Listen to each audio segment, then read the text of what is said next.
Si cette histoire vous intéresse, n'oubliez pas de vous abonner à notre chaîne et dites-nous de quelle ville vous nous regardez. Nous continuons. Henri Mercier consulta sa montre de luxe pour la 3e fois en 5 minutes. La réunion, avec les investisseurs étrangers, s'était prolongée au-delà de ce qui était prévu. Et maintenant, il était coincé dans le trafic chaotique de l'avenue des Champs-Élysées, à Paris. À 38 ans, l'entrepreneur du secteur immobilier dirigeait l'une des sociétés de promotion immobilière les plus prospères du pays, avec des projets répartis dans les principales villes françaises. Le succès professionnel, cependant, avait son prix. Des nuits mal dormies, un agenda suffocant et des relations superficielles qui ne duraient jamais plus de quelques mois.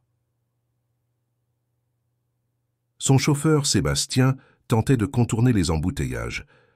Par des rues alternatives, lorsqu'Henri sentit son estomac gargouiller. Il avait sauté le déjeuner pour assister à une visioconférence urgente et ressentait maintenant les effets de la faim. « Sébastien, arrêtez-vous quelque part par ici. J'ai besoin de manger quelque chose. »« Mais monsieur, le dîner avec l'ambassadeur est dans 2 heures. Je ne tiendrai pas jusque-là. Arrêtez-vous dans n'importe quel restaurant décent que vous trouverez. » Sébastien acquiesça et, quelques minutes plus tard, se gara devant un petit établissement dans le quartier de Montmartre. La façade simple, avec le nom Saveur du terroir peint à la main, n'était pas le genre d'endroit qu'Henri fréquentait habituellement, mais la faim l'emporta sur ses habitudes raffinées.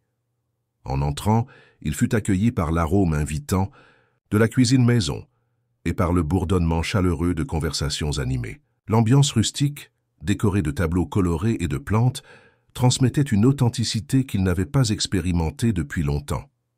Il choisit une table discrète dans un coin et, tout en consultant ses messages sur son téléphone, entendit une voix mélodieuse qui capta immédiatement son attention. « Bonjour, bienvenue chez Saveur du terroir.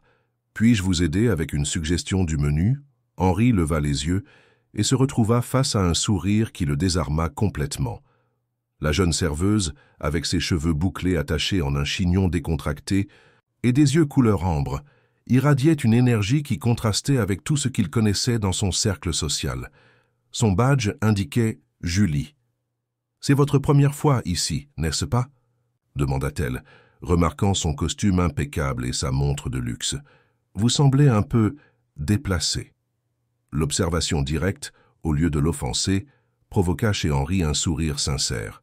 Il y avait quelque chose de rafraîchissant dans la façon dont elle s'adressait à lui, sans la flatterie à laquelle il était habitué. « Ça se voit tant que ça ?» « Disons que nous ne recevons pas beaucoup d'hommes d'affaires de la défense par ici, » plaisanta-t-elle. « Notre spécialité est la cuisine auvergnate authentique. Si vous me faites confiance, je suggère le cassoulet maison avec une citronnade à la citronnelle. » Henri se sentit intrigué non seulement par la suggestion, mais surtout par la spontanéité de cette femme. Il décida d'accepter la recommandation et pendant qu'il attendait, observa comment Julie interagissait avec les autres clients, avec la même attention sincère qu'elle lui avait accordée, mais avec une familiarité qui suggérait qu'elle connaissait l'histoire de chacun. Elle alternait entre servir les tables et aider un vieil homme qui semblait être le cuisinier, probablement son père ou son grand-père. Quand le repas arriva, Henri fut surpris par la saveur réconfortante qu'il n'avait pas expérimentée depuis longtemps.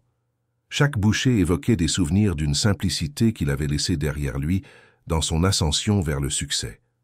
Tout en mangeant, il ne pouvait s'empêcher de suivre les mouvements de Julie dans le restaurant, la façon dont elle riait avec les clients habituels, comment elle fredonnait doucement en notant les commandes.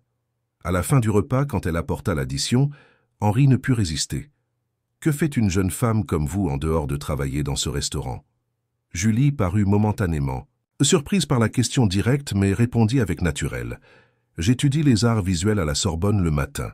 Je travaille ici l'après-midi pour aider ma famille, et le soir, je peins. » Ses yeux brillèrent en mentionnant la peinture. « Et vous, que faites-vous à part porter des costumes chers et paraître éternellement pressé ?» La réponse le prit au dépourvu. Il n'était pas habitué à être questionné de cette façon. Les gens voulaient généralement l'impressionner, pas le connaître. « hésita-t-il, réalisant qu'il n'avait pas de réponse intéressante. « Je travaille, beaucoup. »« C'est tout ?» provoqua-t-elle gentiment. pas de hobby. Pas de passion. Henri laissa échapper un rire amer. Je crois que j'ai perdu ça en chemin. Il n'est jamais trop tard pour redécouvrir, répondit Julie, avec un sourire qui semblait garder les secrets de l'univers. Revenez n'importe quel jour.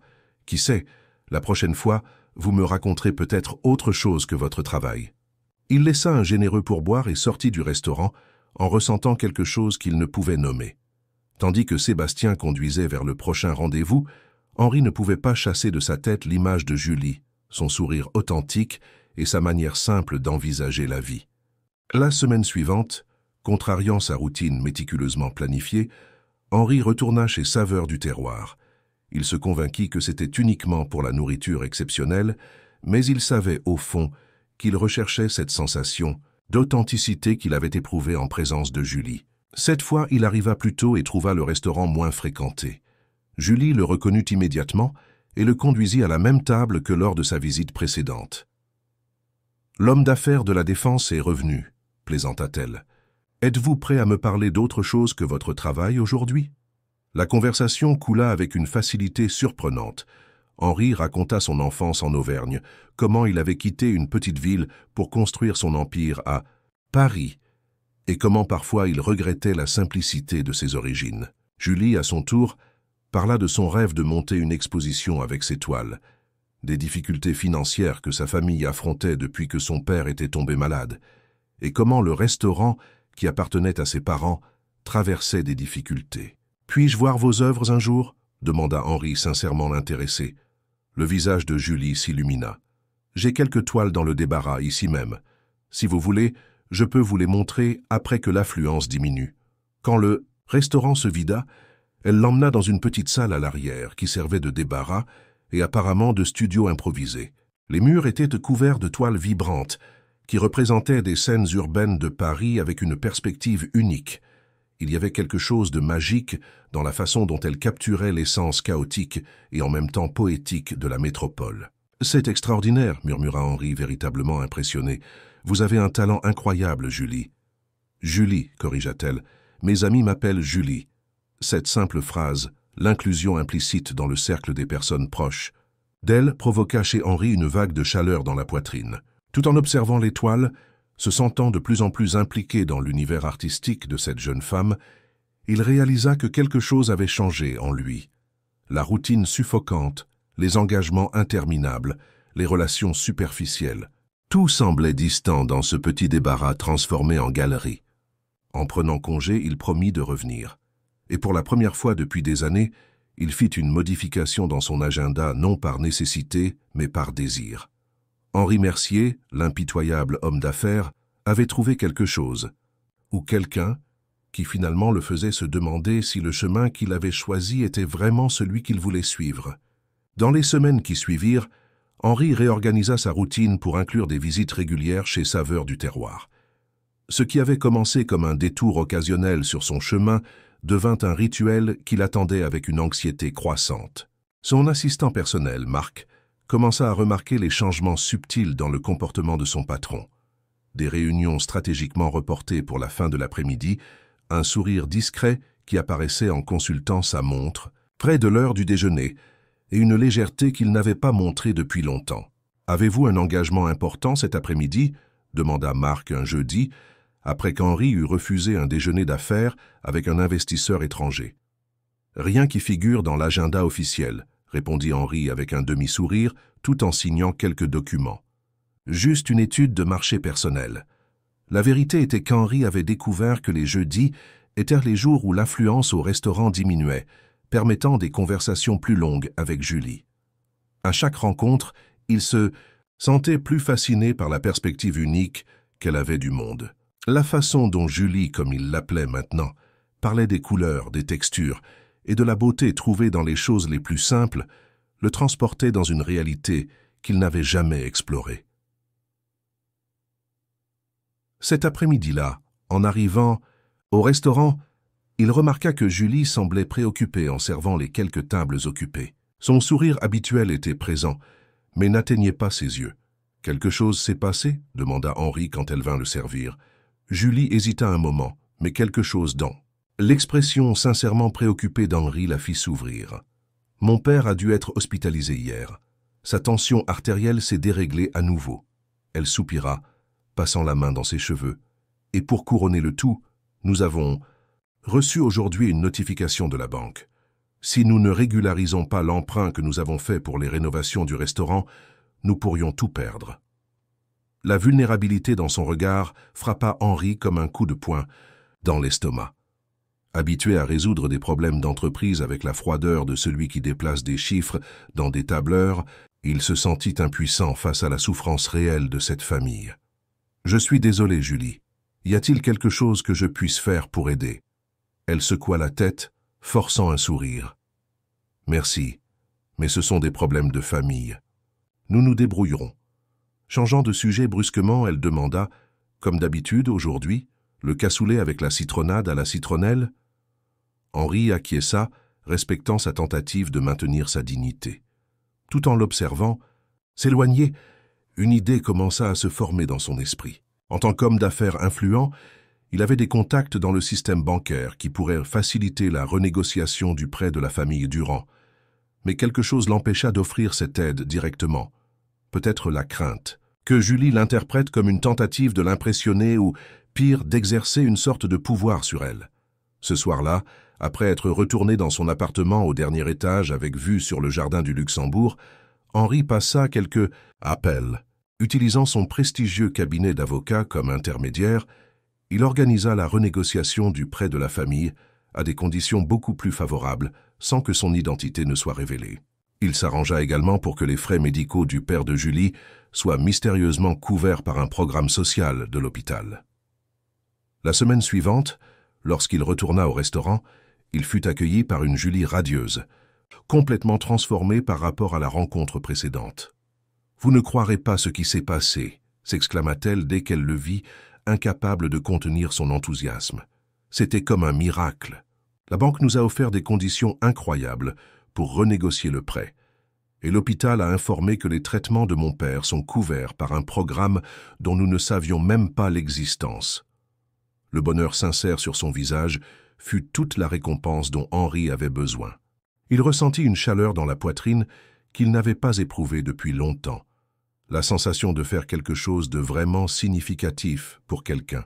« C'est merveilleux, Julie, » répondit-il, dissimulant son implication. « Il semble que l'univers ait conspiré en votre faveur. Savez-vous ce que cela signifie ?»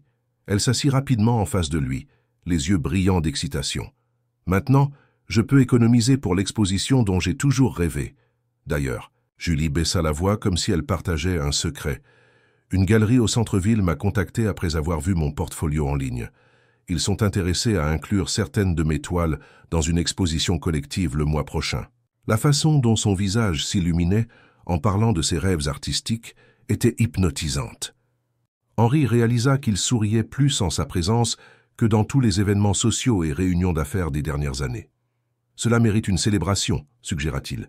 Et si je vous emmenais voir l'exposition au Centre Pompidou, ce week-end? J'ai entendu dire qu'il y a un travail incroyable d'artistes contemporains français. » La suggestion prit Julie par surprise. C'était la première fois qu'Henri proposait de la rencontrer en dehors du restaurant. Elle hésita un moment, et il craignit d'avoir dépassé une limite invisible entre eux.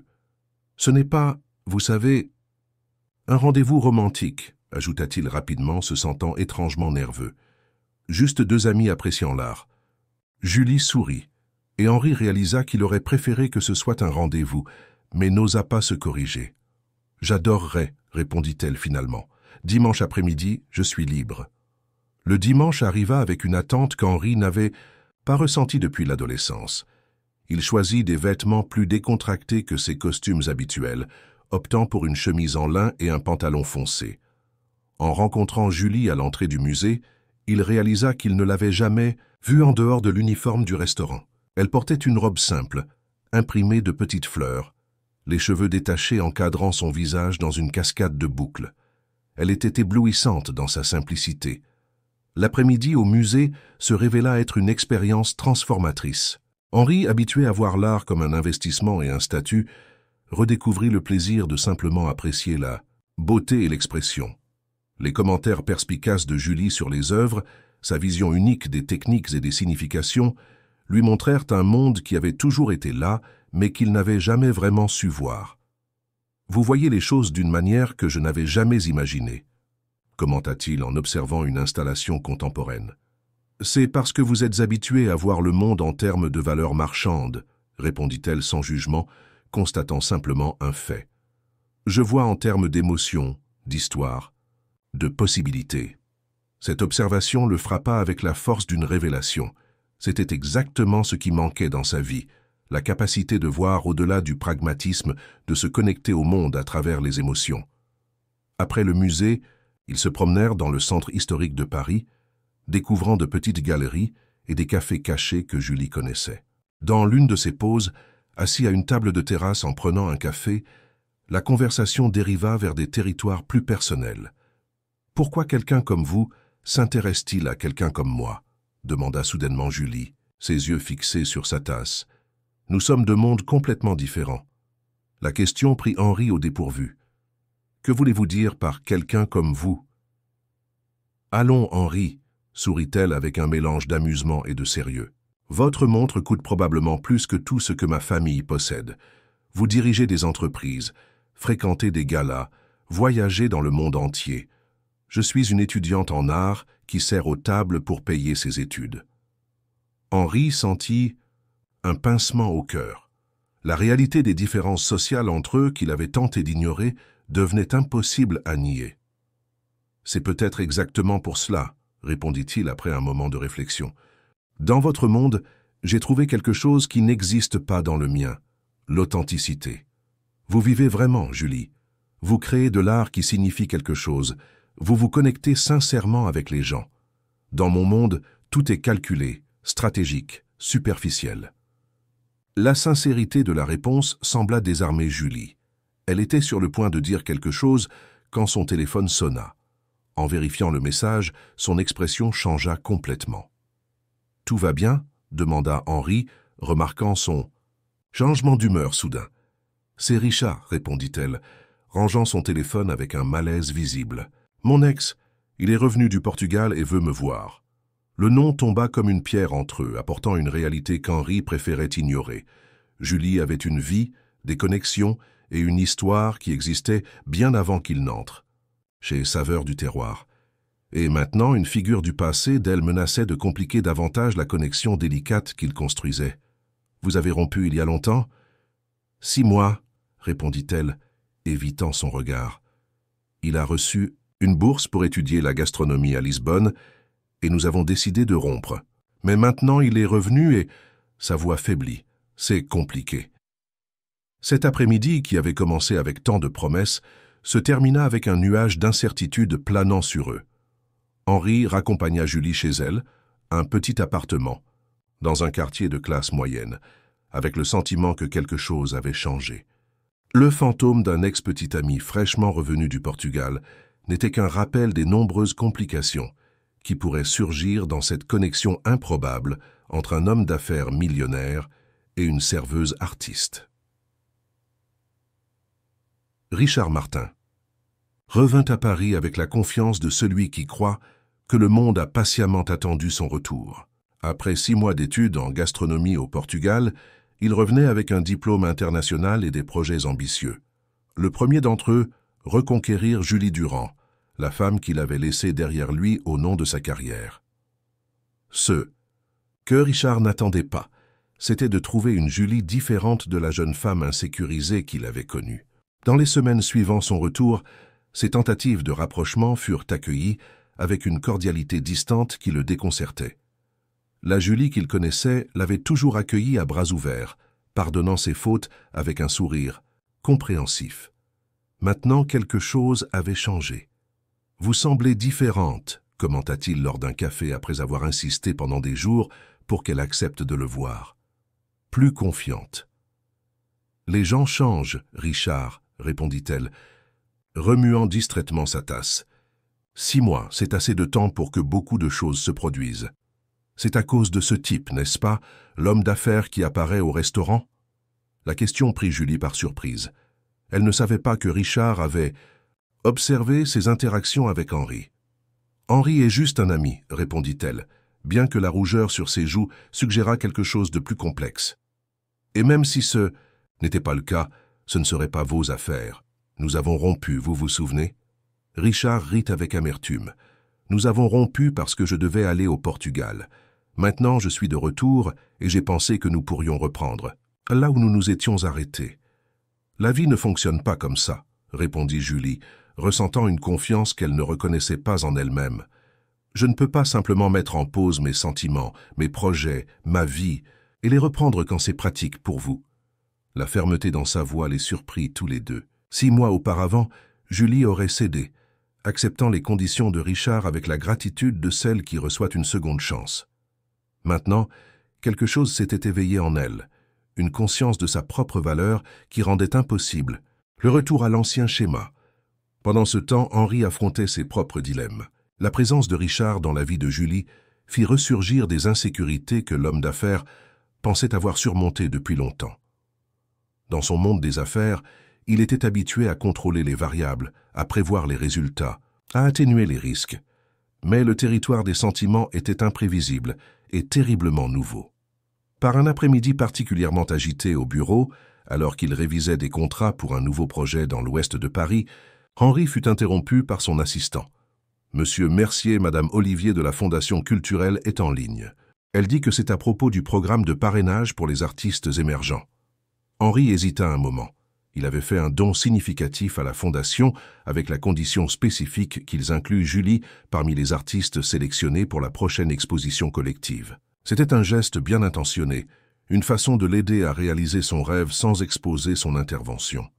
Mais maintenant, se préparant à prendre l'appel, il se sentait mal à l'aise avec cette manipulation voilée. « Henri, nous avons... »« C'est d'excellentes nouvelles » annonça Marie-Olivier de l'autre côté de la ligne. La commissaire a adoré le portfolio de Julie Durand. Elle aurait été sélectionnée même sans votre suggestion. Son travail se démarque vraiment parmi les jeunes artistes. Un soulagement inattendu parcourut le corps d'Henri. Savoir que le talent de Julie était véritablement reconnu, indépendamment de son influence, apporta une satisfaction différente de n'importe quelle affaire réussie qu'il avait jamais conclue. « C'est excellent », répondit-il, se sentant à la fois fier et honteux de son interférence inutile. « Quand sera l'exposition ? » ?»« Dans 3 semaines. Nous enverrons l'invitation formelle à Mademoiselle Durand aujourd'hui même. » Après avoir raccroché, Henri resta pensif dans son fauteuil en cuir italien, observant la vue panoramique de Paris à travers les fenêtres de son bureau à la Défense. La ville, avec son horizon de gratte-ciel et le contraste entre luxe et pauvreté, semblait refléter sa propre division interne. D'un côté, l'homme d'affaires calculateur, habitué à utiliser son pouvoir et son influence pour façonner les résultats. De l'autre, un homme redécouvrant son humanité, apprenant à valoriser les connexions authentiques au-dessus des avantages stratégiques. Cet après-midi-là, chez Saveurs du Terroir, Julie reçut l'enveloppe de la Fondation culturelle d'une main tremblante. Sa mère, Madame Cécile, observait attentivement sa fille ouvrir la correspondance tout en organisant les condiments pour le dîner. « Ils m'ont sélectionné !» cria Julie, sautant avec l'enveloppe dans les mains. « Maman, je vais exposer à la Galerie Lafayette. C'est l'un des espaces les plus prestigieux de la ville. » Madame Cécile serra sa fille dans ses bras, les larmes aux yeux. Depuis que son mari était tombé malade, elle voyait rarement cette lueur de bonheur sur le visage de Julie. Entre les études, le travail au restaurant et les préoccupations financières, la jeune femme avait sacrifié beaucoup de sa jeunesse pour maintenir la famille à flot. « Ton père sera si fier quand il l'apprendra », murmura la dame, essuyant les larmes. « Tu le mérites, ma fille. » La cloche de la porte annonça l'arrivée d'un client interrompant le moment. Julie se tourna pour accueillir et son sourire s'élargit en reconnaissant Henri. Sans y réfléchir à 2 fois, elle courut vers lui et l'enlaça impulsivement, le prenant complètement au dépourvu. « J'ai été sélectionnée pour l'exposition à la Galerie Lafayette », s'exclama-t-elle, montrant l'enveloppe. « Je n'arrive pas à croire que cela se produit vraiment. » Henri sourit, sincèrement heureux pour elle, même en portant le poids de savoir qu'il était intervenu dans le processus. La joie authentique de Julie était contagieuse, et pendant un moment, toutes les complications de leur vie semblèrent lointaines. « Ça mérite une célébration, » suggéra-t-il. « Que diriez-vous de dîner quelque part de spécial ce soir ?» Avant que Julie ne puisse répondre, la porte du restaurant s'ouvrit à nouveau. Richard entra portant un bouquet élaboré de roses rouges. Son sourire confiant vacilla en voyant Julie dans les bras d'un autre homme. « Il semble que j'arrive à un moment inopportun », commenta-t-il avec un sourire forcé tendant les fleurs. « Je suis venu apporter ceci pour célébrer votre sélection pour l'exposition. » Julie s'éloigna d'Henri, visiblement mal à l'aise avec la situation. « Comment avez-vous su pour l'exposition?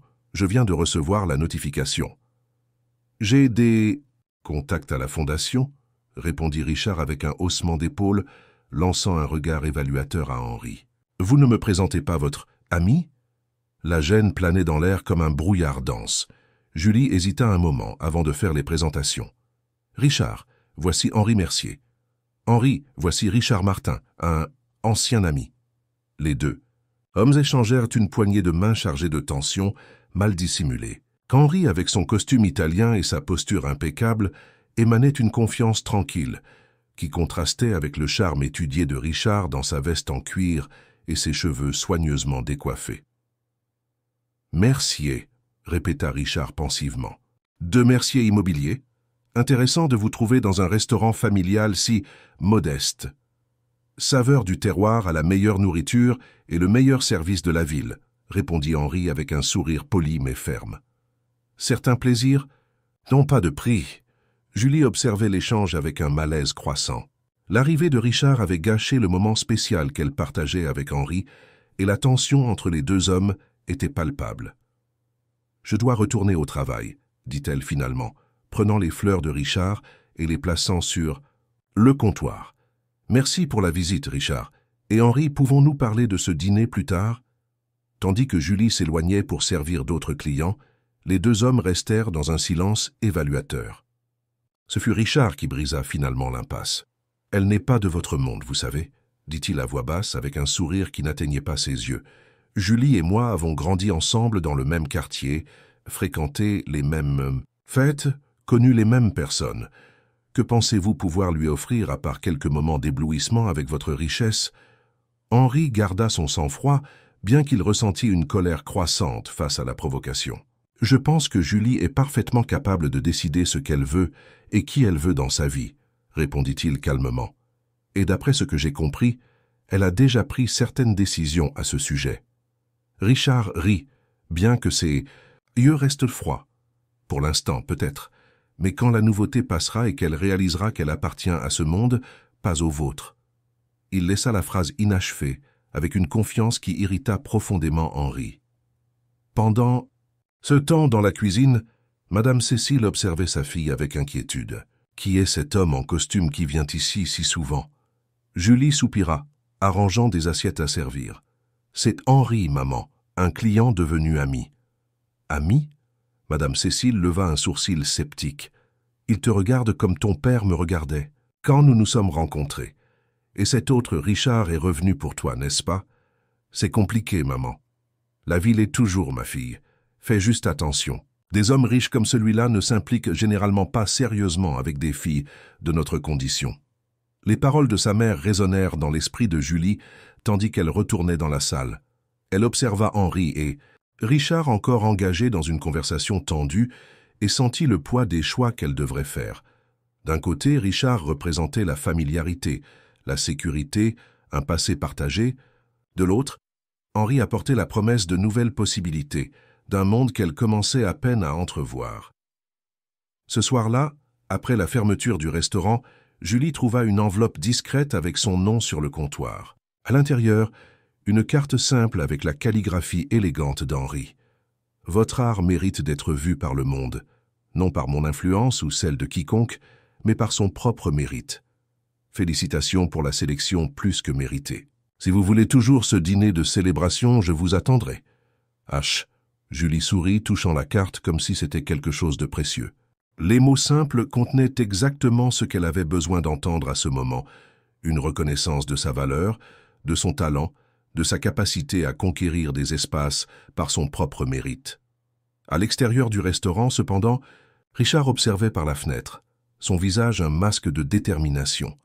Il n'était pas disposé à perdre Julie pour un homme d'affaires riche qui la voyait probablement comme un trophée de plus dans sa collection. Il connaissait Julie depuis l'adolescence, connaissait ses insécurités, ses rêves, ses faiblesses. Et il était déterminé à utiliser cette connaissance pour la reconquérir, coûte que coûte. Le dîner de célébration eut lieu au Tour d'Argent, avec la ville de Paris s'étendant aux pieds de Julie comme un tapis de lumière scintillante. De sa robe bleu marine empruntée à une amie de l'université aux chaussures achetées spécialement pour l'occasion, elle s'était efforcée d'être à la hauteur du cadre sophistiqué. Malgré cela, elle se sentait déplacée parmi les verres, en cristal, et les couverts en argent, consciente des regards discrets que les autres clients lançaient dans sa direction. Henri, en revanche, semblait parfaitement à l'aise, comme si dîner avec une vue panoramique sur la plus grande métropole d'Europe occidentale faisait partie de sa routine, et c'était probablement le cas. Ce qui impressionnait le plus, Julie, cependant, n'était pas le décor éblouissant ou le menu en français qu'elle avait du mal à prononcer, mais la façon dont Henri la regardait comme si elle était la seule personne dans ce restaurant étoilé. « Vous êtes magnifique », commenta-t-il, après que le sommelier se fut éloigné avec ses suggestions de vin. « Mais vous semblez tendue. Quelque chose ne va pas ?» Julie hésita, faisant tourner son verre d'eau entre ses doigts. « C'est juste que tout ceci est si différent de mon monde. J'ai l'impression de jouer un rôle dans une pièce pour laquelle je n'ai pas assez répété. » Henri sourit avec gentillesse. « Il n'existe pas de manuel d'étiquette pour la vie, Julie. Nous improvisons. Tous. Certains ont simplement eu plus de temps pour pratiquer certains rôles. Mais savez-vous ce que j'admire le plus chez vous? Votre authenticité. Vous n'avez pas besoin de prétendre être quelqu'un d'autre pour impressionner qui que ce soit. » Ces paroles, dites avec tant de sincérité, firent fondre une partie de son anxiété. La conversation coula plus naturellement à partir de là, tandis qu'ils partageaient des histoires d'enfance et des rêves pour l'avenir. Julie parla de sa vision pour l'exposition, des pièces qu'elle prévoyait de présenter, du concept qu'elle développait. Henri l'écoutait avec un intérêt sincère, posant des questions perspicaces qui l'aidaient à organiser ses propres pensées. « J'ai une idée », dit Henri soudainement, après avoir entendu Julie se lamenter des limitations de l'espace d'exposition. « Mon entreprise possède un immeuble historique restauré dans le centre qui serait parfait pour une exposition solo quand vous serez prête. Il a un éclairage naturel incroyable et... » Il s'arrêta, en remarquant le changement dans l'expression de Julie. « Qu'y a-t-il? J'ai dit quelque chose de mal. » Elle posa sa fourchette à côté de son assiette, choisissant soigneusement ses mots. « Henri, j'apprécie beaucoup votre générosité, mais j'ai besoin de faire cela par moi-même. Si j'accepte vos offres d'espace d'exposition ou de parrainage, je me demanderai toujours si mon travail est reconnu pour son propre mérite ou à cause de votre influence. » Un silence pesant s'installa entre eux. Henri ressentit un mélange de honte et d'admiration, honte de ne pas avoir réalisé comment son offre pourrait être interprétée, et admiration pour l'intégrité de Julie. « Vous avez absolument raison, » répondit-il finalement.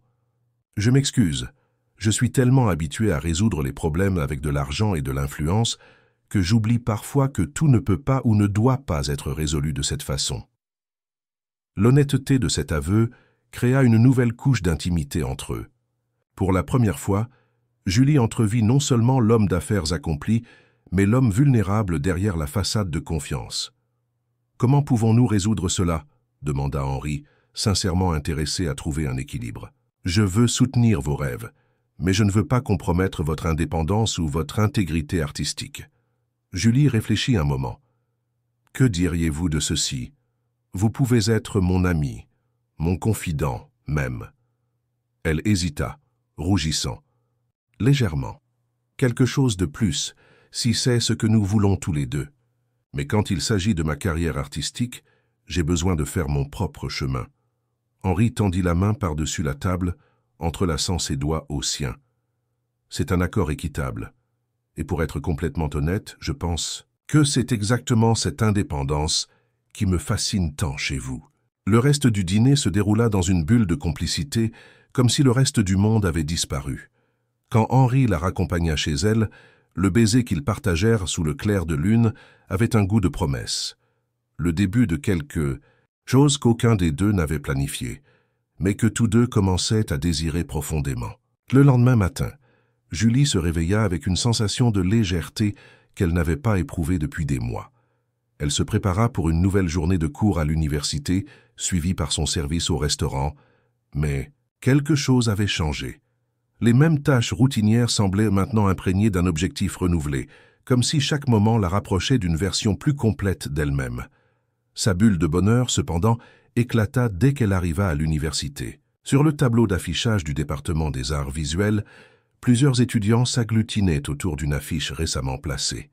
En s'approchant, Julie sentit son sang se glacer. C'était l'annonce de l'exposition à la Galerie Lafayette.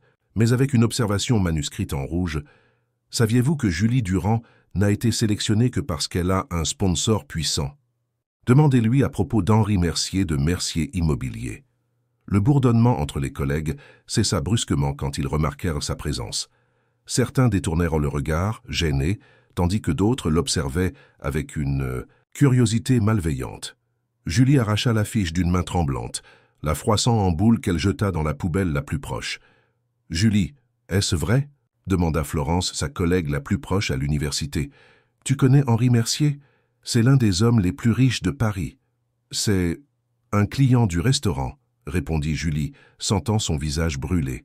« Mais ça n'a rien à voir avec ma sélection pour l'exposition. »« Ce n'est pas ce que j'ai entendu, » commenta un jeune homme au fond du groupe. « On dit qu'il a fait un don considérable à la fondation avec la condition spécifique que tu sois incluse. » Les mots frappèrent Julie comme un coup de poing dans l'estomac. Serait-ce possible? Henri aurait-il interféré de cette façon, même en sachant à quel point son indépendance artistique comptait pour elle? Le doute commença à éroder la confiance qu'elle avait placée en lui, empoisonnant le souvenir de la soirée précédente. Incapable d'affronter plus de questions ou de regards spéculatifs, Julie quitta précipitamment le campus. Elle devait éclaircir cette situation immédiatement. Sans réfléchir à deux fois, elle prit un bus en direction du quartier financier de la ville, déterminée à confronter Henri dans son bureau. L'imposante tour de verre et d'acier de Mercier Immobilier reflétait le ciel nuageux de ce matin-là, comme un miroir déformé des émotions qui tourbillonnaient en Julie. À la réception élégante, elle fut accueillie par une réceptionniste impeccablement vêtue qui haussa un sourcil, en évaluant son apparence simple, Jean t-shirt et le sac à dos usé de l'université. « Puis-je vous aider ?» demanda-t-elle avec une politesse formelle. « J'ai besoin de parler à Henri Mercier, » répondit Julie, essayant de garder son sang-froid. « Je m'appelle Julie Durand. »« Monsieur Mercier est en réunion. Avez-vous rendez-vous ?»« Non, mais c'est important. S'il vous plaît, prévenez-le simplement que je suis ici. » La réceptionniste hésita, visiblement mal à l'aise. « Mademoiselle, Monsieur Mercier est très occupé et ne reçoit pas de personnes sans rendez-vous préalable.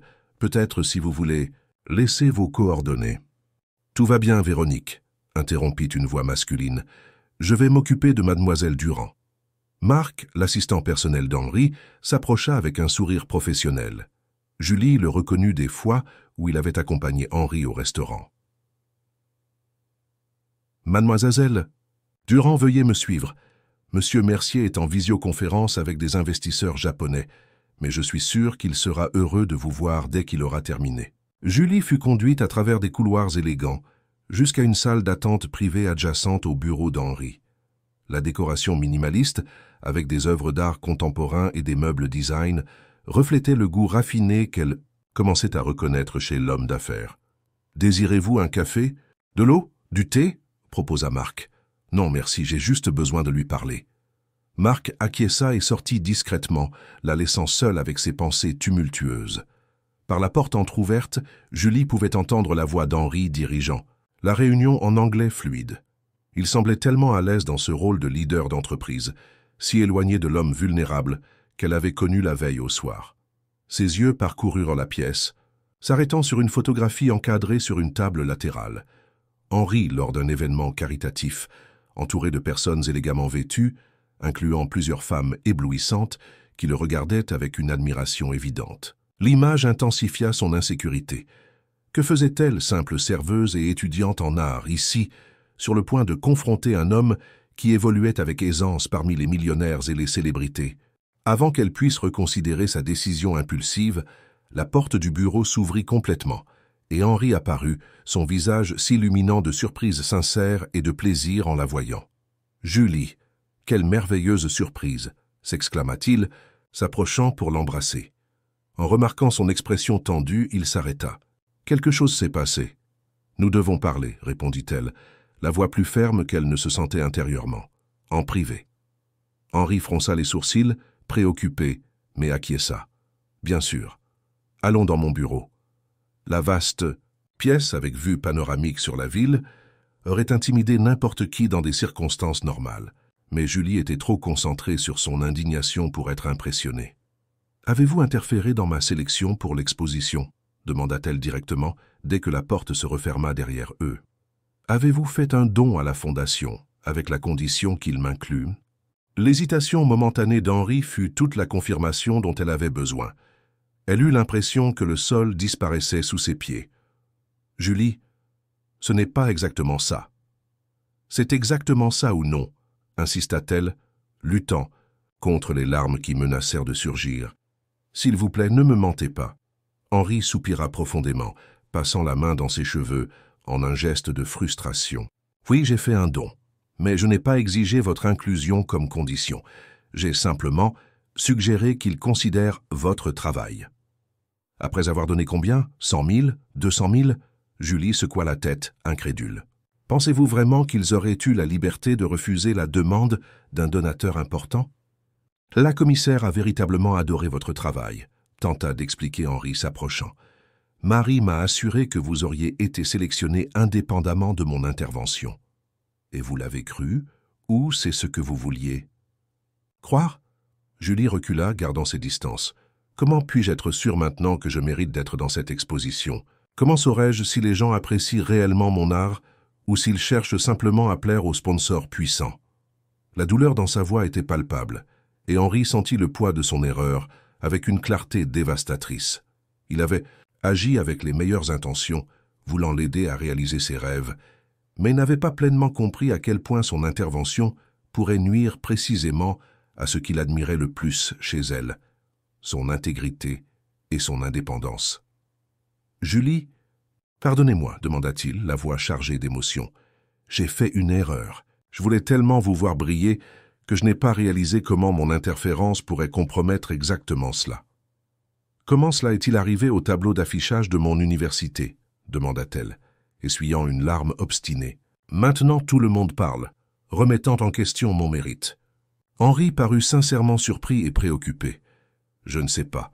Seule Marc et la directrice de la Fondation étaient au courant du don.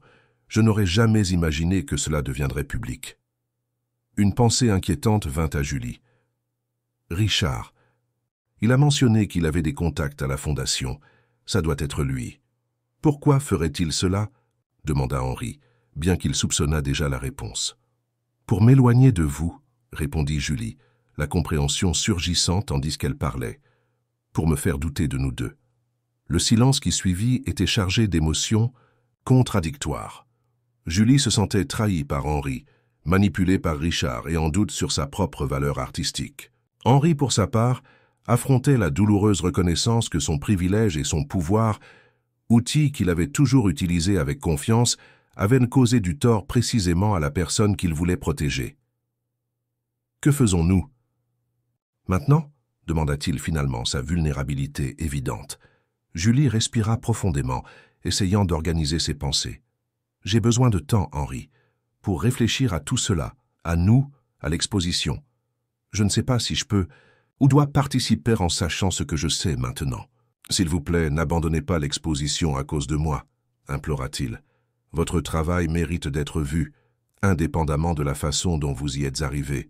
Si vous voulez, je peux demander qu'il retire en mon nom de toute association. » Avec l'événement. « Ce n'est pas si simple, » répondit-elle, prenant son sac à dos et se préparant à partir.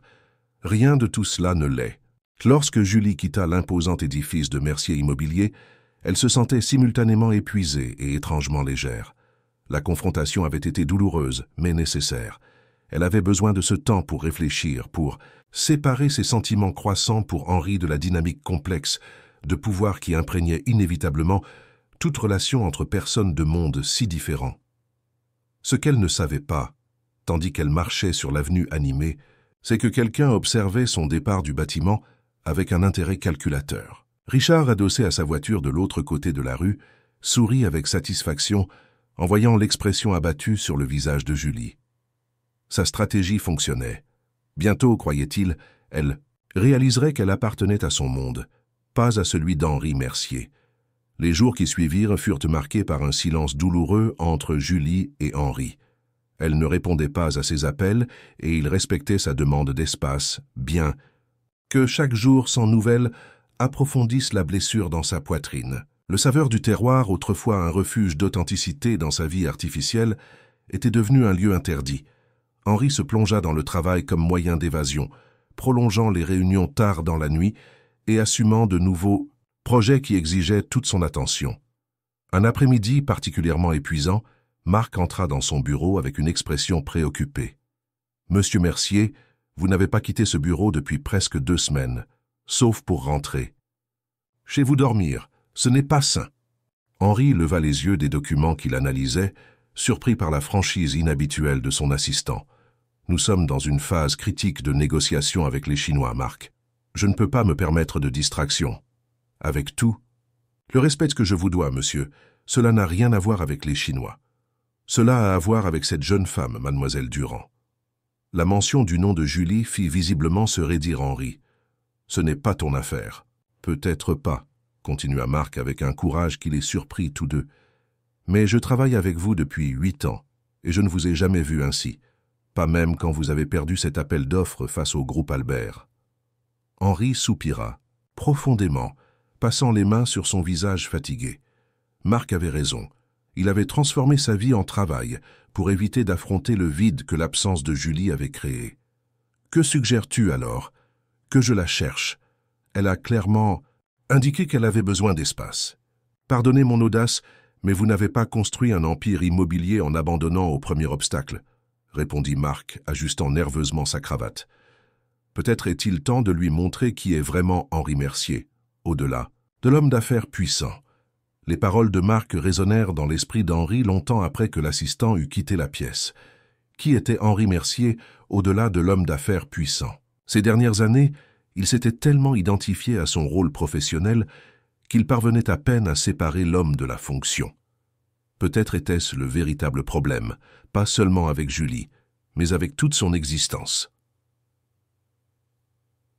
Ce soir-là, au lieu de retourner dans son appartement vide, Henri conduisit jusqu'à un endroit qu'il n'avait pas visité depuis des années, la petite maison à Neuilly-sur-Seine, où il avait grandi. Après la mort de ses parents, il avait conservé la propriété intacte, incapable de la vendre pour des raisons sentimentales, mais également incapable d'affronter les souvenirs qu'elle contenait.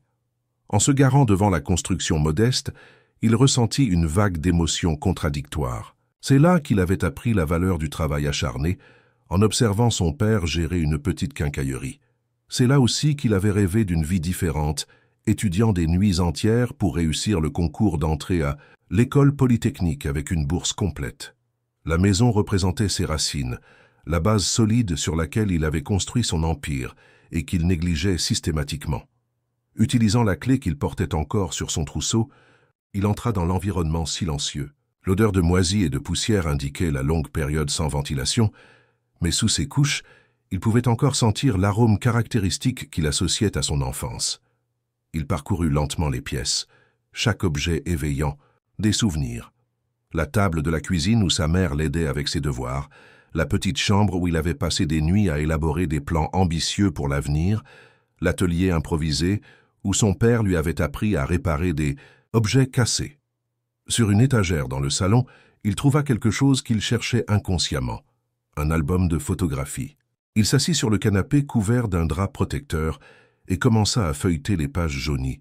Là se trouvait son histoire, le voyage du garçon d'origine modeste qui s'était transformé en puissant homme d'affaires. Mais parmi les images de remise de diplômes, premiers emplois et inauguration de projets, il y avait quelque chose de plus, des moments de joie simples, des rires partagés, des connexions authentiques. Ce fut sur ce canapé poussiéreux, entouré par les fantômes du passé, qu'Henri trouva la clarté. Il s'était perdu en chemin, confondant succès avec bonheur, pouvoir avec but. Il devait redécouvrir l'homme qu'il était avant que l'homme d'affaires ne prenne le contrôle de son identité. Et plus important encore, il devait montrer cet homme à Julie, si elle était encore disposée à le connaître. Pendant ce temps, Julie affrontait ses propres dilemmes. L'exposition à la Galerie Lafayette approchait et elle n'avait toujours pas décidé si elle y participerait. D'un côté, abandonner signifierait renoncer à une opportunité pour laquelle elle avait travaillé avec acharnement. De l'autre, participer avec l'ombre de l'influence d'Henri planant sur son travail semblait compromettre son intégrité artistique. Un après-midi au restaurant, tandis qu'elle organisait les couverts pour le dîner, elle fut surprise par la visite de Florence, sa collègue de l'université. « Tu as disparu des cours », commenta son amie, s'asseyant sur un tabouret près du comptoir. « Nous sommes inquiets. » Julie força un sourire. « Je vais bien, j'avais juste besoin d'un peu de temps pour réfléchir. »« À propos de l'exposition ou du millionnaire ?»« Les deux, » admit Julie avec un soupir. « C'est tellement compliqué, Flo. »« Tu sais ce que je ne comprends pas ?» demanda Florence, se penchant sur le comptoir. « Tu agis comme s'il avait commis un crime odieux. Le type a utilisé son influence pour t'aider. Mauvais, peut-être. Impardonnable, je ne sais pas. »« Ce n'est pas si simple, » protesta Julie.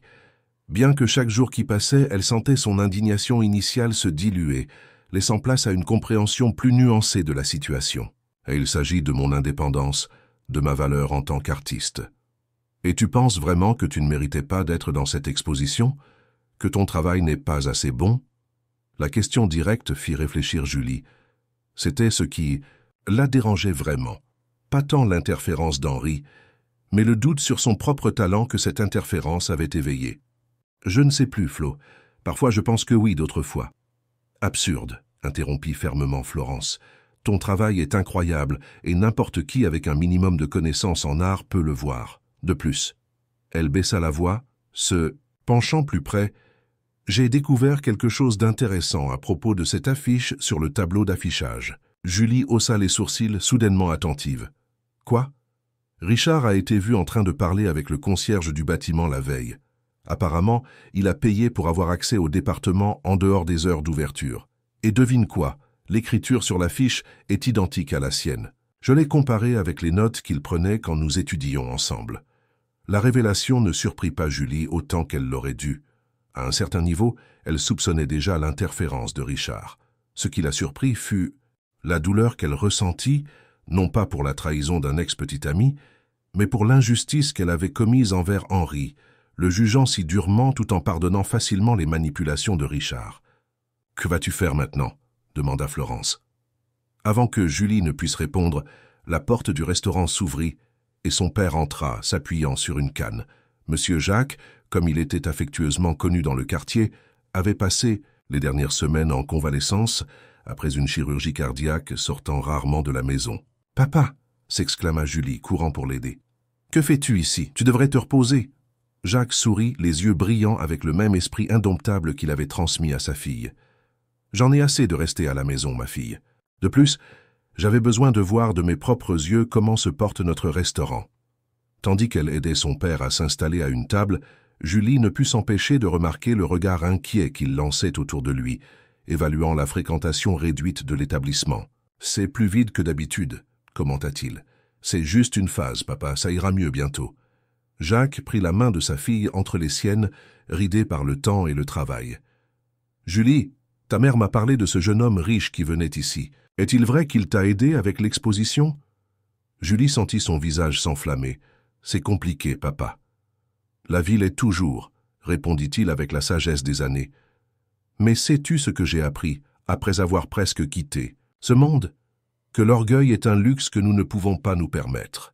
Ce qui compte à la fin, ce sont les connexions que nous établissons, l'amour que nous partageons, les mains que nous tenons quand le chemin devient difficile. » Les paroles simples de son père touchèrent Julie profondément. Elle avait passé tant de temps à défendre son indépendance qu'elle avait peut-être oublié une vérité fondamentale. Personne ne construit une vie significative complètement seule. Ce soir-là, après la fermeture du restaurant, Julie prit finalement une décision. Elle participerait à l'exposition, non pas parce qu'Henri était intervenu, mais parce qu'elle croyait en son travail. Et quant à lui, elle devait au moins écouter ce qu'il avait à dire, lui donner la chance d'expliquer ses actions de façon plus complète que lors de la confrontation précipitée dans son bureau. Elle prit son téléphone pour l'appeler, mais fut interrompue par la sonnette de la porte.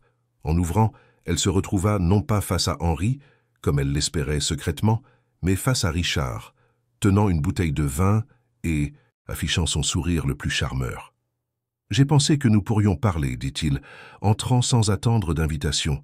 Tu m'as manqué, Julie. » Quelque chose dans la présence confiante de Richard, dans la façon dont il supposait qu'il serait bienvenu malgré tout, alluma une étincelle d'irritation chez Julie.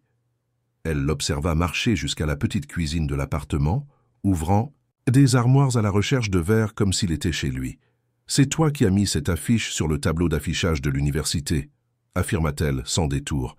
Richard s'arrêta, la bouteille de vin suspendue en l'air, et se retourna lentement. Pendant un moment, il sembla qu'il allait nier, mais ensuite ses lèvres se courbèrent en un sourire qui n'atteignait pas ses yeux. « Tu avais besoin de connaître la vérité sur ton ami millionnaire. Il jouait simplement avec toi, Julie. Des hommes comme Henri Mercier ne s'impliquent pas sérieusement avec des filles comme nous. »« Comme nous ?» répéta Julie, la voix chargée d'incrédulité. « Tu ne me connais même plus, Richard. J'ai changé depuis ton départ. »« Changé par ce qu'un type riche t'a accordé de l'attention pendant quelques semaines, » rétorqua-t-il, posant la bouteille sur la table avec une force excessive. « Réveille-toi, Julie. Tu n'es qu'une distraction exotique pour lui. Quand il se lassera, il retournera vers les mondaines et les mannequins de son monde. » Chaque mot était comme une petite lame, piquant les insécurités contre lesquelles Julie luttait. Mais au lieu de permettre à ses doutes de la dominer, elle ressentit une clarté cristalline. Richard projetait ses propres peurs et limitations sur elle. « Je pense que tu devrais partir, » dit-elle calmement. « Quoi ? Pour avoir dit la vérité ? » « Non, pour avoir essayé de me manipuler, pour avoir essayé de me faire douter de moi-même et de mes choix, pour avoir pensé que tu pouvais disparaître pendant 6 mois et revenir en espérant que je serais exactement là où tu m'as laissé. » La transformation sur le visage de Richard fut effrayante. Le charme étudié cédant la place à une colère mal contenue. « Tu penses vraiment avoir un avenir avec lui, que tu t'intégreras dans son monde, que les gens ne riront pas de vous dans votre dos ? » « Je ne sais pas ce que l'avenir réserve pour moi et Henri, » répondit Julie avec un calme qui la surprit elle-même. « Mais je sais que je mérite mieux que quelqu'un qui essaie de me diminuer pour se sentir plus grand. » Quand Richard partit finalement, claquant la porte avec suffisamment de force pour faire trembler les murs, Julie ressentit un mélange de soulagement et de détermination. Elle avait surmonté un fantôme de son passé, mais l'avenir était encore flou. Une chose, cependant, était claire. Elle devait parler à Henri non pas à cause de lui ou de Richard, mais pour elle-même, pour comprendre ce qu'elle voulait vraiment, et si elle avait assez de courage pour le poursuivre, indépendamment des obstacles. Elle reprit son téléphone, déterminée à l'appeler, quand elle remarqua un message qui était arrivé pendant qu'elle discutait avec Richard. « Je suis dans le vieux manoir abandonné de la rue de Rivoli, celui que vous avez mentionné comme étant parfait pour un café-galerie. Si vous le pouvez, venez. J'ai quelque chose d'important à vous montrer. H. » Intriguée et nerveuse, Julie prit le dernier bus de la journée en direction du centre-ville, sans savoir qu'elle se dirigeait vers une rencontre qui changerait le cours de leur vie pour toujours. L'ancien manoir de la rue de Rivoli, avec sa façade haussmannienne préservée au milieu d'immeubles modernes, se distinguait dans le paysage nocturne du centre de Paris.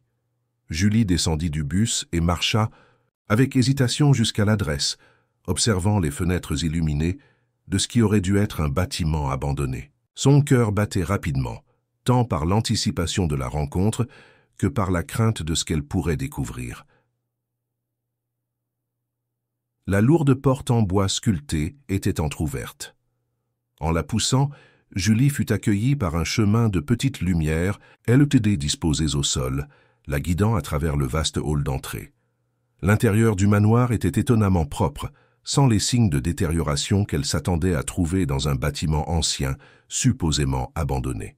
« Henri » appela-t-elle, sa voix résonnant légèrement dans l'espace. Suivant le chemin de lumière, elle arriva à un grand salon au 2e étage. Elle s'arrêta à l'entrée, bouche bée devant la vision qui se dévoilait. L'espace était complètement transformé. Des murs fraîchement peints en blanc exposait plusieurs de ses toiles, œuvres qu'elle reconnut du petit débarras du saveur du terroir, disposées avec un éclairage professionnel qui mettait en valeur chaque détail de ses créations. Au centre du salon, une maquette architecturale détaillée montrait ce qui semblait être un projet de rénovation du manoir. Henri était de dos à l'entrée, ajustant l'éclairage d'une de ses plus grandes toiles. En entendant ses pas, il se retourna. Il était vêtu avec une simplicité inhabituelle. Jean, t-shirt blanc basique et basket, si différent de l'homme d'affaires aux costumes impeccables qu'elle avait connu. « Vous êtes venu ?» dit-il. Un sourire hésitant illuminant son visage fatigué. Il semblait qu'il n'avait pas bien dormi depuis des jours. « Qu'est-ce que tout cela ?» demanda Julie, essayant encore d'absorber ce qu'elle voyait autour d'elle. Henri s'approcha lentement, comme s'il craignait qu'un mouvement brusque puisse la faire fuir. « C'est une demande de pardon et une proposition. » Il la conduisit jusqu'à la maquette au centre du salon. Le modèle détaillé montrait le manoir transformé en un espace culturel multifonctionnel. Café, galerie d'art, espace pour ateliers et un petit théâtre. Ce bâtiment appartient à mon entreprise depuis des années. Il était destiné à être démoli pour faire place à un autre projet commercial, expliqua Henri, sa voix gagnant en enthousiasme à mesure qu'il parlait. Mais ensuite, je vous ai rencontré, j'ai vu votre travail, j'ai compris votre vision, et j'ai réalisé que Paris n'a pas besoin d'un immeuble de plus. Elle a besoin d'espaces qui célèbrent l'art, la culture, la connexion humaine. Julie parcourut la maquette du bout des doigts, remarquant les détails soigneusement planifiés, depuis le café au rez-de-chaussée jusqu'au studio pour artistes résidant au dernier étage. « C'est magnifique », murmura-t-elle, véritablement impressionnée. « Mais pourquoi me montrer cela maintenant ?» Henri respira profondément comme quelqu'un qui rassemble son courage pour un saut dans l'inconnu. « Parce que je veux que ce soit à vous, ou plutôt à nous. » Cette déclaration prit Julie complètement au dépourvu. « Comment ça ?» « Ces derniers jours, j'ai eu beaucoup de temps pour réfléchir à qui je suis et à ce qui compte vraiment, » continua Henri, passant la main dans ses cheveux dans un geste nerveux. « J'ai réalisé que j'ai construit un empire, mais que j'ai perdu mon essence dans le processus. Vous m'avez fait me souvenir du jeune idéaliste que j'étais autrefois, qui rêvait de construire non seulement des bâtiments, mais des communautés. » Il la guida vers une table où plusieurs documents étaient étalés, plans architecturaux, projections financières, contrats. « Ma proposition est simple. Transformer cet endroit en un centre culturel communautaire. Le café au rez-de-chaussée serait géré par votre famille. Nous résoudrions les problèmes financiers du saveur du terroir et élargirions l'activité. Les espaces d'exposition seraient administrés par un conseil indépendant de commissaires, garantissant qu'aucune influence externe, pas même la mienne, ne pourrait interférer dans la sélection des artistes. » Julie étudia les documents, essayant de comprendre l'ampleur de la proposition. « Et quel serait mon rôle dans tout cela ?»« Ce que vous voudrez, » répondit Henri sincèrement. « Vous pourriez vous concentrer exclusivement sur votre art, ou aider à la programmation ou développer des programmes éducatifs. La vision artistique serait la vôtre. Je m'occuperai de la partie commerciale, assurant la viabilité financière du projet. » C'était une proposition tentante, la réalisation d'un rêve que Julie osait à peine imaginer, mais quelque chose la dérangeait encore. « Et nous, c'est une proposition d'affaires, ou... » « C'est une proposition de partenariat, » interrompit doucement Henri, « dans tous les sens que vous êtes prête à accepter. J'ai réalisé que j'essayais d'acheter votre affection avec des gestes grandioses, alors que ce que vous valorisiez vraiment était l'authenticité et le respect. » Il prit ses mains entre les siennes, ce geste intime contrastant avec la formalité de la situation. « Julie, je ne veux pas vous impressionner avec mon argent ou mon influence. Je veux construire quelque chose de significatif à vos côtés, quelque chose qui reflète les valeurs que vous m'avez appris à redécouvrir. » Le cœur de Julie s'accéléra à la sincérité dans sa voix, mais l'expérience récente lui avait appris à être prudente. « Cela semble trop beau pour être vrai. Quel est-ce le piège ?» Henri sourit à la question directe. « Le piège est que nous devrions travailler ensemble. Beaucoup. Des projets comme celui-ci exigent un engagement, une vision partagée, une confiance. Mutuelle. Ce serait un véritable partenariat avec tout ce que cela implique. Désaccords, compromis, croissance commune. Il y avait une vulnérabilité dans ses yeux que Julie n'avait jamais vue auparavant. Le puissant homme d'affaires s'exposait complètement, offrant non seulement un projet ambitieux, mais son cœur. « Pourquoi moi ?» demanda-t-elle, la voix presque un murmure. « Il existe des artistes plus établis, des personnes avec plus d'expérience en gestion culturelle. Parce que vous voyez des possibilités là où d'autres ne voient que des problèmes. Parce que votre art parle avec authenticité de cette ville et de ses habitants. Parce que vous me donnez envie d'être une meilleure version de moi-même. » Henri fit une pause, rassemblant son courage pour la confession finale. « Et parce que contre toutes les probabilités et le bon sens, je suis tombé amoureux de vous. » La déclaration flotta dans l'air entre eux, transformant l'atmosphère. Julie sentit le poids des mots, la responsabilité qu'ils portaient. Une partie d'elle voulait simplement se jeter dans ses bras et accepter tout ce qu'il offrait. Une autre partie, plus prudente, hésitait encore. « C'est beaucoup à assimiler, » dit-elle finalement. « Le projet, nous deux, tout. » Henri acquiesça compréhensif.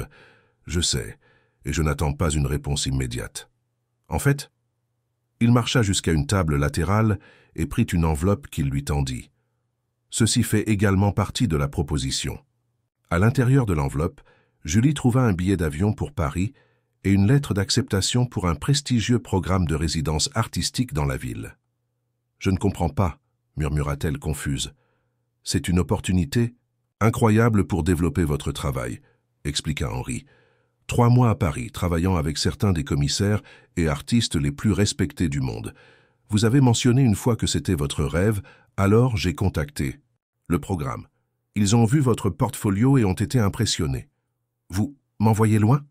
La confusion de Julie était palpable. Au contraire, je vous donne l'espace pour prendre votre décision sans que ma présence ne vous influence. Si vous décidez de poursuivre votre carrière indépendamment, cette résidence peut ouvrir de nombreuses portes. Si vous décidez que vous voulez construire quelque chose avec moi ici à Paris, le projet du manoir vous attendra à votre retour. » La générosité du geste laissa Julie sans voix. Ce n'était pas seulement une démonstration de respect pour son indépendance, mais une preuve qu'Henri avait vraiment compris ce qui était important pour elle. « Et l'exposition à la Galerie Lafayette ?» demanda-t-elle, se souvenant soudainement de l'événement qui avait été le déclencheur de leur malentendu. « La décision vous appartient entièrement, » répondit Henri. « Mais si vous me permettez une suggestion, votre travail mérite d'être vu indépendamment des circonstances qui ont conduit à la sélection. Ne permettez pas que mon erreur ou les manipulations de Richard vous empêchent de briller. » La mention de l'ex-petit ami fit froncer les sourcils à Julie. « Comment avez-vous su pour Richard ?» Marc a découvert que c'était lui qui avait divulgué l'information sur mon don à la fondation.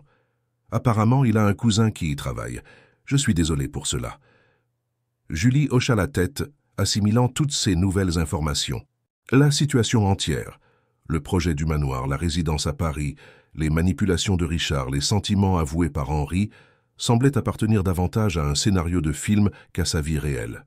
« J'ai besoin de temps pour réfléchir, » dit-elle finalement. « Bien sûr, » répondit Henri, maintenant une distance respectueuse.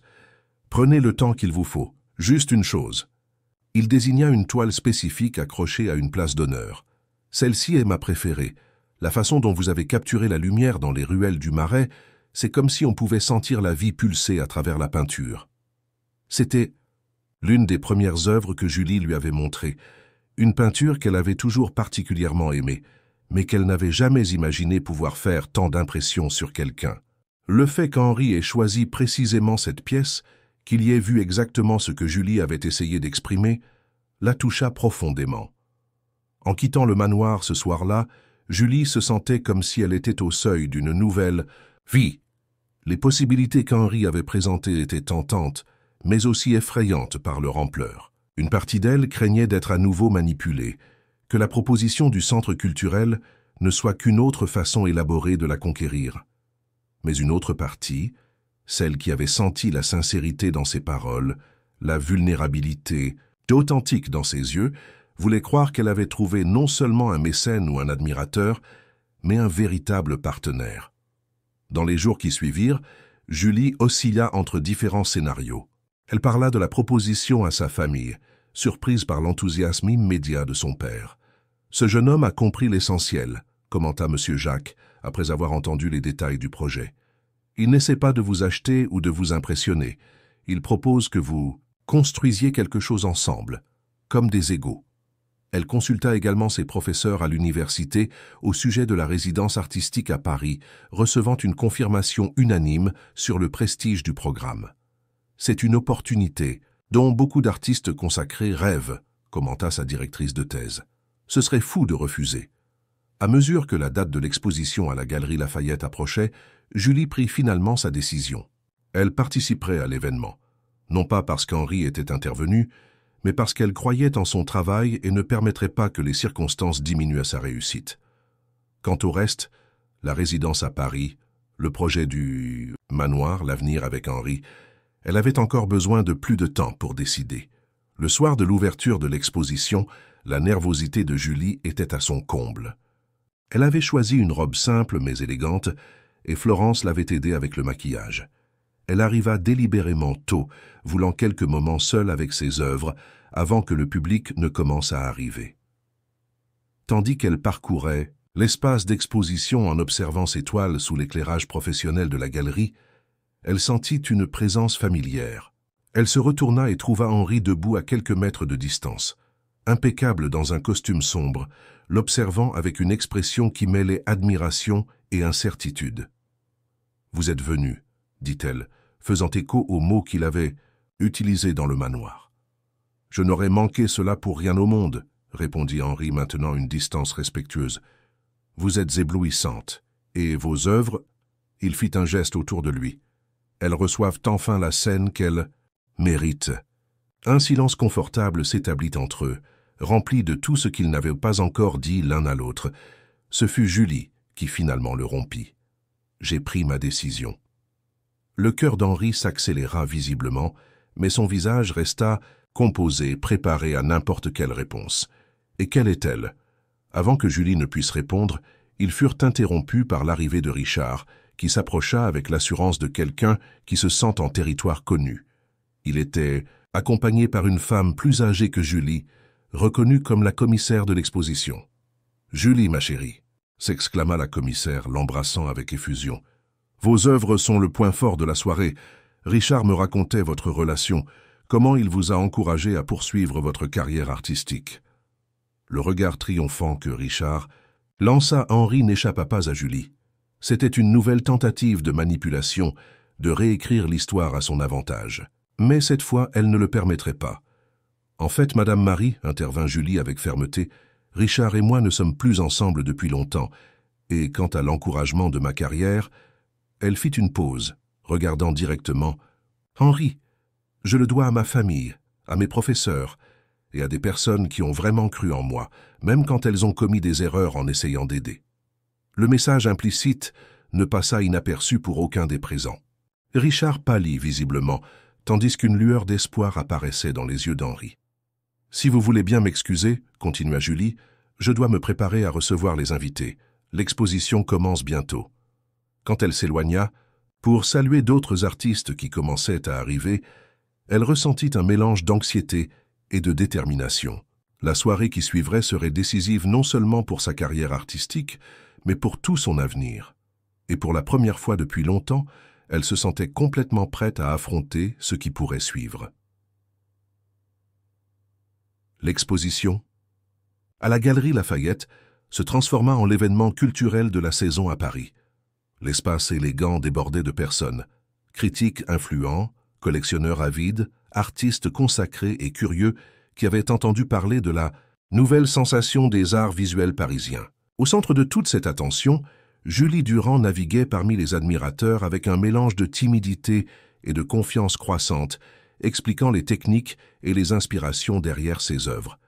Ses toiles, qui représentaient la vie urbaine de Paris avec une perspective unique, mélangeant réalisme et éléments oniriques, suscitaient des réactions enthousiastes. Un important critique d'art compara son travail à celui de Berthe Morisot, avec une sensibilité contemporaine qui capture l'essence contradictoire de la métropole française. D'autres soulignaient la façon dont ses coups de pinceau transmettaient l'énergie chaotique et vibrante de la ville, tout en préservant l'humanité de ses habitants.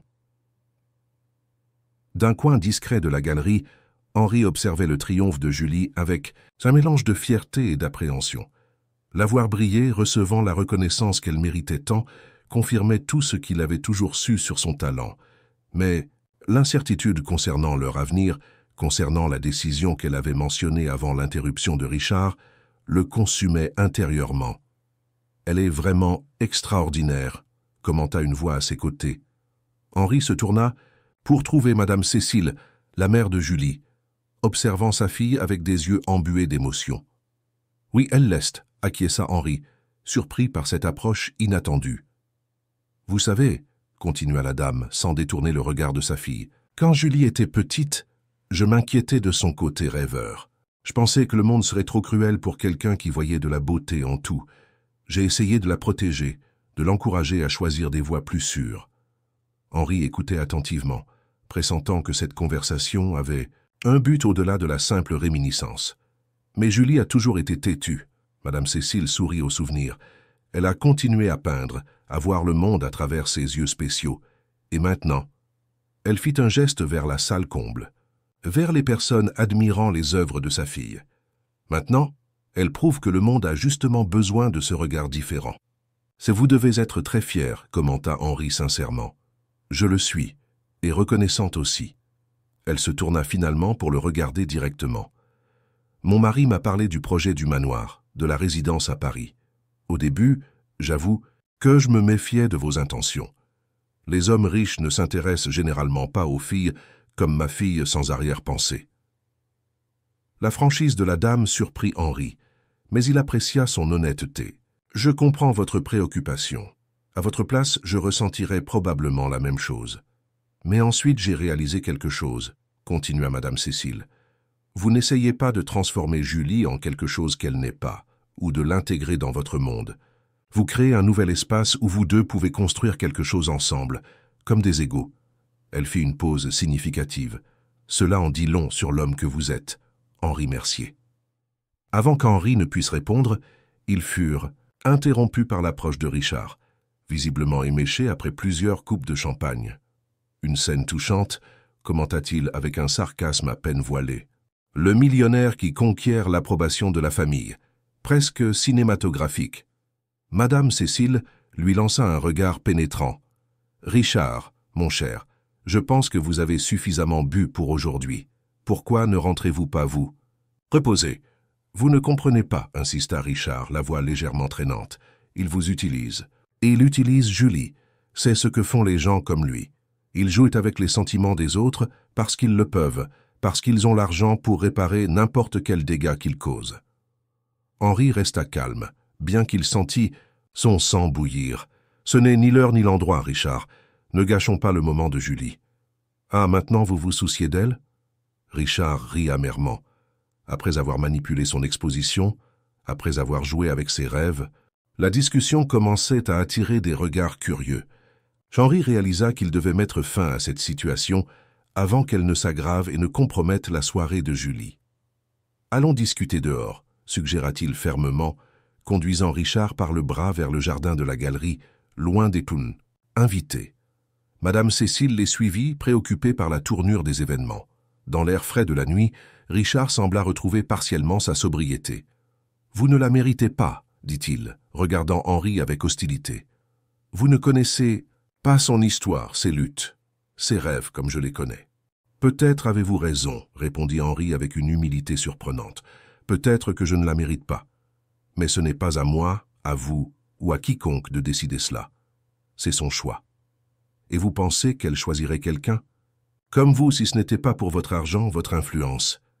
Qu'avez-vous vraiment à offrir à part cela? » La question frappa Henri comme un coup de poing dans l'estomac, touchant ses propres insécurités les plus profondes. Avant qu'il ne puisse formuler une réponse, une voix interrompit la confrontation. « La réponse à cette question m'intéresse. Pas à vous, Richard. » Julie s'approcha, sa présence transformant immédiatement la dynamique de la situation. Elle était radieuse dans son moment de triomphe, émanant une confiance qu'aucun des hommes n'avait vue auparavant. « Julie ?» tenta de s'expliquer Richard. « Je voulais juste me protéger, me contrôler, décider ce qui est le mieux pour moi ?» compléta Julie, la voix ferme mais contrôlée. C'est ce que vous avez toujours fait, n'est-ce pas? Prétendre penser à mon bien quand en réalité, vous projetez simplement vos propres peurs et insécurités. La franchise de cette observation laissa Richard visiblement ébranlé. Julie continua, s'adressant maintenant à Henri. Et quant à vous, vous avez aussi commis des erreurs en essayant de m'aider de la mauvaise façon.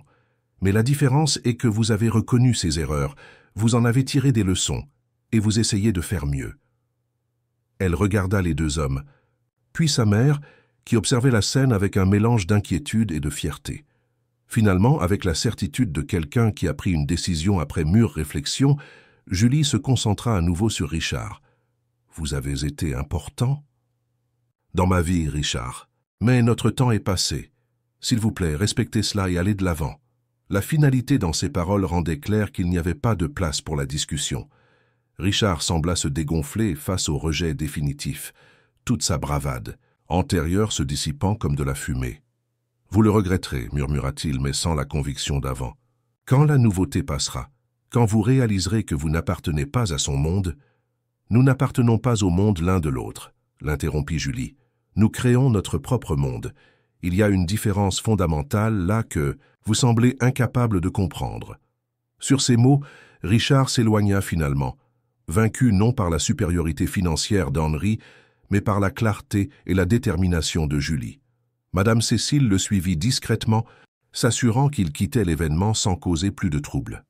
Enfin seuls, Henri et Julie se retrouvèrent dans un moment de vérité, toutes les prétentions, les doutes et les malentendus antérieurs dissipés par la confrontation, qui venait d'avoir lieu. « Vous avez mentionné une décision, » rappela doucement Henri, « avant que nous soyons interrompus. » Julie sourit, tendant la main pour toucher son visage avec douceur.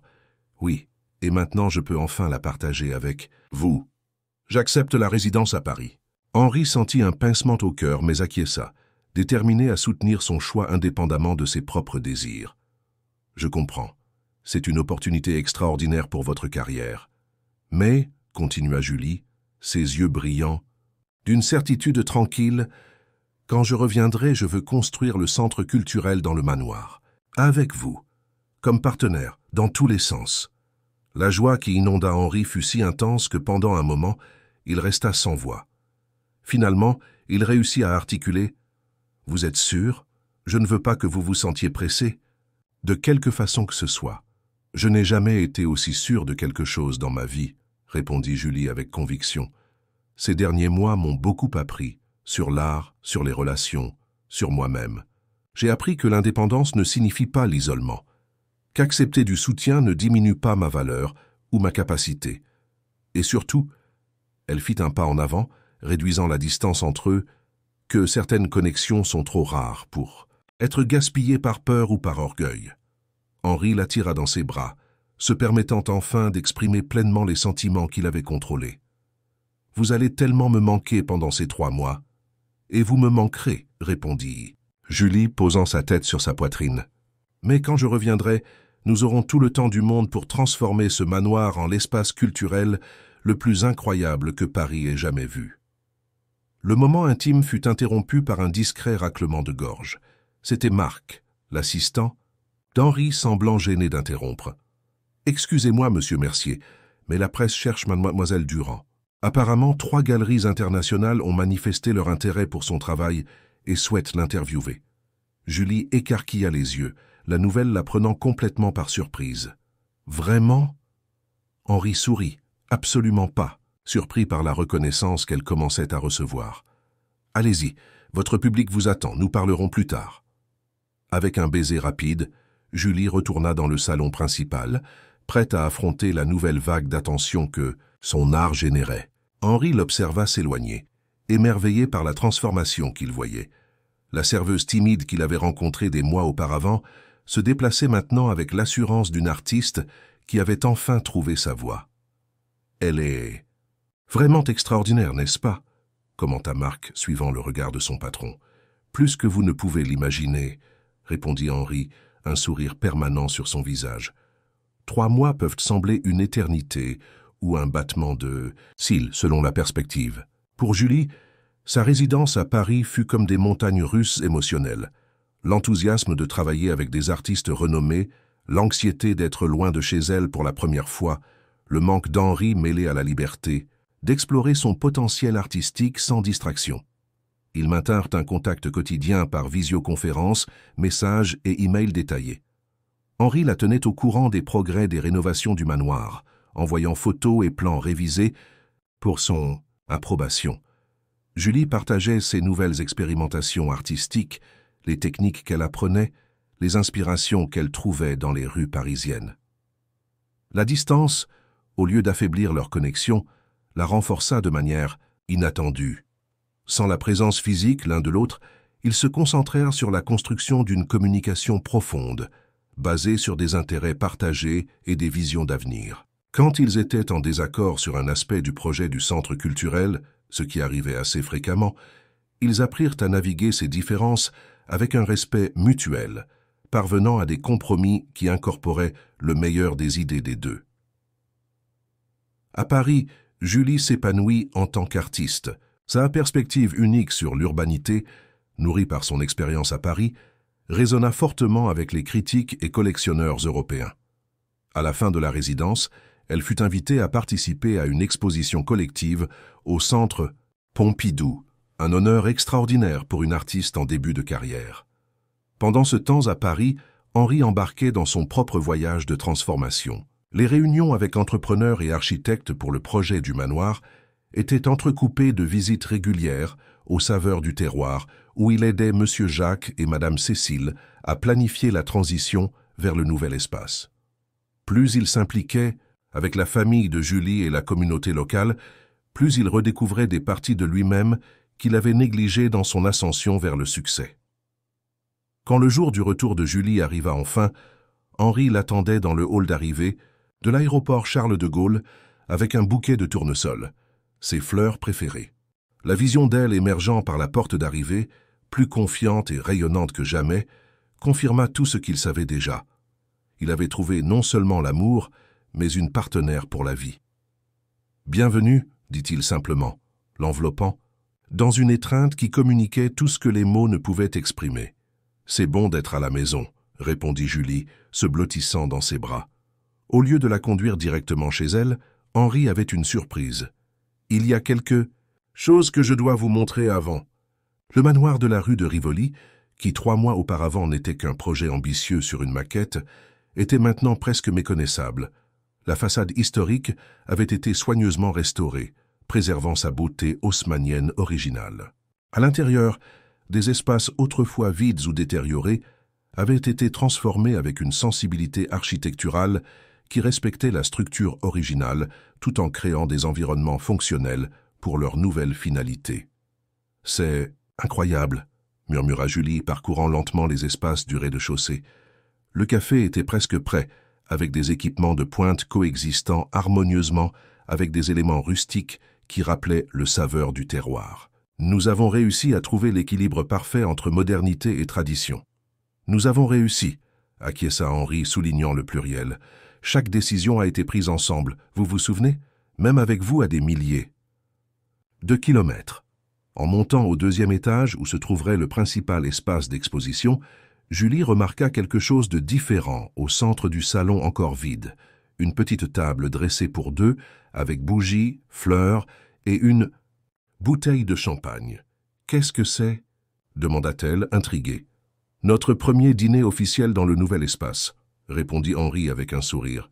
« J'ai pensé qu'il serait approprié de célébrer cette nouvelle phase ensemble, exactement là où tout a commencé. » Tandis qu'ils savouraient le repas préparé spécialement pour l'occasion, ils partagèrent des histoires des 3 mois séparés, les petites victoires, les défis surmontés, les moments de doute et ceux de clarté absolue.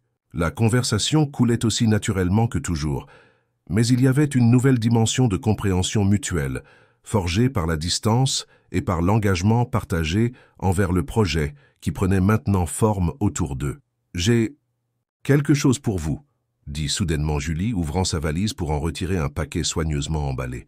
« J'ai peint ceci dans les dernières semaines à Paris. » Henri déballa le cadeau pour révéler une toile qui le laissa sans voix. C'était une représentation du manoir, mais pas comme il existait dans le présent. C'était une vision du futur. Dans le tableau, le bâtiment pulsait de vie. Des personnes de tous âges entraient et sortaient. Des artistes travaillaient dans des espaces visibles à travers les fenêtres. Le café débordait d'activités et au sommet du bâtiment, une verrière abritait ce qui semblait être un jardin communautaire luxuriant. « C'est ainsi que je vois notre avenir », expliqua doucement Julie. Pas seulement un espace culturel, mais un véritable lieu de rencontre, un endroit où l'art, la gastronomie et la communauté s'entrelacent. Henri observa chaque détail de la peinture, remarquant comment Julie avait capturé précisément l'essence de leurs rêves partagés. Dans le coin inférieur droit, presque imperceptibles au premier regard, deux petites silhouettes observèrent la scène, clairement eux contemplant leur création commune. « C'est parfait », murmura-t-il ému. « Exactement comme je l'avais imaginé, mais en mieux parce que c'est venu à travers vos yeux. » À ce moment-là, assis dans un bâtiment qui symbolisait tant leur passé que leur avenir, Henri et Julie scellèrent d'un baiser l'engagement qu'ils avaient construit, pas seulement l'un envers l'autre, mais envers la vision partagée d'unir leur monde apparemment distant pour créer quelque chose d'unique et de significatif. 6 mois plus tard, le Centre culturel Nouveaux Horizons ouvrit ses portes au public lors d'une cérémonie qui attira artistes, hommes d'affaires, politiciens et habitants locaux. L'espace s'établit rapidement comme un point de référence dans la scène culturelle parisienne, offrant des expositions d'artistes émergents, des ateliers éducatifs, des performances théâtrales et, bien sûr, le café saveur du terroir, géré par la famille Durand avec le même soin et la même authenticité que le restaurant original. Le succès de l'entreprise se répandit au-delà des frontières de Paris. Des publications internationales soulignèrent le modèle innovant qui combinait affaires, art et responsabilité sociale. Des investisseurs et entrepreneurs culturels d'autres villes françaises commencèrent à chercher Henri et Julie pour obtenir des conseils sur des projets similaires. Pour Julie, le centre culturel offrait non seulement un espace pour exposer son propre travail, mais une plateforme pour promouvoir d'autres artistes avec des histoires semblables à la sienne, des talents extraordinaires d'origine modeste qui avaient seulement besoin d'une opportunité pour briller. Son programme de résidence artistique, modelé sur sa propre expérience à Paris, devint particulièrement prestigieux, attirant des candidats de toute la France. Henri, de son côté, trouva dans le projet un but qui transcendait la simple accumulation de richesses. Le centre culturel inspira une nouvelle direction pour ses entreprises immobilières, la préservation et la revitalisation de bâtiments historiques à des fins culturelles et communautaires. Son approche devint un cas d'étude en durabilité entrepreneuriale et responsabilité sociale des entreprises. Quant à Richard, il finit par aller de l'avant. Après quelques mois de tentatives frustrées d'interférer dans la relation de Julie et Henri, il accepta une offre pour gérer un restaurant à Marseille. Les dernières nouvelles n'indiquaient qu'il avait trouvé sa propre voie, loin des ombres du passé. Par un après-midi tranquille, alors qu'ils observaient l'activité du café depuis la mezzanine du 2e étage, Julie et Henri réfléchissaient au voyage qui les avait amenés jusqu'ici. Auriez-vous imaginé que ce jour-là, quand vous êtes entrés chez Saveur du Terroir pour échapper aux embouteillages, changerait complètement votre vie ? Demanda Julie, entrelaçant ses doigts aux siens. Henri sourit, contemplant l'espace vibrant en dessous d'eux.